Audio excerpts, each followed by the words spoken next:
عزت نفس کسی شخص کی محفوظ نہیں، اب تو اپنے ہی نگہبانوں سے ڈر لگتا ہے، ڈنکے کی چوٹ پہ ظالم کو برا کہتی ہوں، مجھے سولی سے نہ زندانوں سے ڈر لگتا ہے۔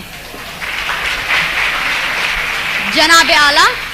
وطن عزیز کے حکمران اور عہدیدار ہاتھ میں کشکول لیے اغیار کے سامنے ہر وقت بھیک ملنے کے منتظر رہتے ہیں، جو نہ صرف اس ملک کے تشخص کو پامال کر رہے ہیں بلکہ آنے والی آئندہ ہماری نسلوں کو گداگری جیسی شرمناک عادت سے متعارف بھی کروا رہے ہیں۔ تاریخ میں ایسی کئی قوموں کے قصے رقم ہیں جن قوموں نے مسلط کے نام پہ اپنے سروں کو جھکا کر دستے سوال بلند کیا، اور بعد میں جن کا انجام بازار میں بکنے والے سفید جسموں کی مانند کمتر اور حقیر بن کے ابھرا۔ ایسا ہی کچھ حال وطن عزیز کا بھی ہے۔ جناب اعلیٰ، پاکستان پچھلے 10 سالوں میں امریکہ سے $18 بلین کی رقم موصول کر چکا ہے۔ امداد پہ امداد لینے کی یہ وجہ جب ان حکمرانوں سے پوچھی جاتی ہے تو جواب یہ ملتا ہے پاکستان ایک غریب ملک ہے، بھوک اور افلاس انتہا پہ ہے، لہٰذا امداد لینے کے سوا کوئی چارہ نہیں ہے۔ تو جناب اعلیٰ، میں نے سوچا ذرا ان کلمات پہ اعتبار کرتے ہوئے اپنے گھر سے باہر نکل کر دیکھوں کہ امداد کے نام پہ ملنے والی اس بھیک نے میرے ملک کی عوام کے حالات زندگی کہاں تک بدلے ہیں۔ تو جناب اعلیٰ، افسوس ہوا، بہت افسوس ہوا۔ کہیں میں نے بھوک سے بلکتے معصوم بچوں کی آوازیں سنی تو کہیں پہ میں نے ان وزراء کے فرنگی کتوں کو سیر ہوتے دیکھا، کہیں پہ میں نے بازار میں بکتی آدم کی بیٹی دیکھی تو کہیں پہ میں نے وزیر اعظم کے تن پہ لاکھوں کا لباس دیکھا، کہیں پہ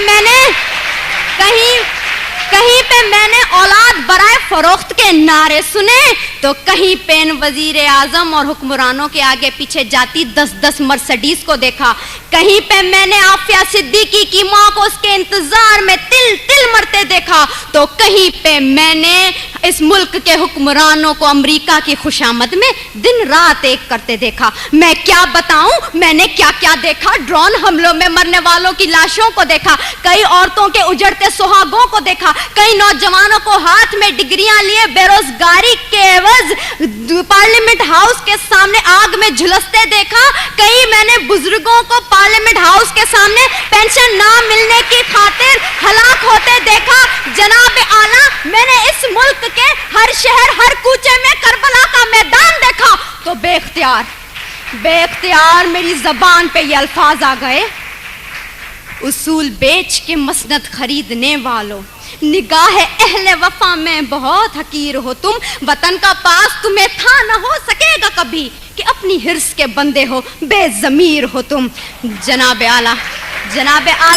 چند روپوں کے عوض اس ملک کی عزت و توقیر کو گروی رکھنے والے ان حکمرانوں نے ہم سے ایک غیرت مند قوم کہلوانے کا حق چھین لیا ہے۔ آج پاکستان اسی غلامی کی زنجیر سے بندھنے جا رہا ہے جس سے آزاد کروانے کے لیے کئی مسلمانوں نے اپنے لہو سے مقتل گاہوں کو سجایا تھا، کئی آدم کی بیٹیوں نے اپنی عصمتوں کو سرے بازار نیلام کروایا تھا، کئی شہیدوں نے جس گلستان کو سجانے کے لیے اپنا لہو بنایا تھا، کیا یہ ہے وہ پاکستان؟ میں پوچھتی ہوں جناب اعلیٰ آپ سے، یہاں بیٹھے ہر شخص سے، اپنے آپ سے، کیا یہ ہے وہ پاکستان؟ نہیں،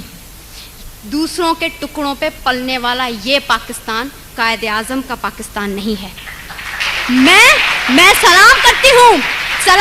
ہوں ان تمام قربانیوں کو جو اس ملک کو بنانے کے لیے لوگوں نے دی، مسلمانوں نے دی، لیکن دیپ جن کے چند خواہشوں میں چلیں، دیپ جن کے صرف محلاتوں میں جلیں، چند لوگوں کی خواہشات کو لے کے چلیں جو کہ مصلحتوں کے سایوں میں پلیں، ایسے دستور کو، صبح بے نور کو میں نہیں مانتا، میں نہیں جانتا، میں بھی خائف ہوں تختہ دار سے، میں بھی منصور ہوں، کہہ دو یہ اغیار سے، کیوں ڈراتے ہو زندہ کی دیوار سے، ظلم کی رات کو، جہل کی بات کو، میں نہیں مانتا، میں نہیں جانتا، میں نہیں مانتا، میں نہیں جانتا۔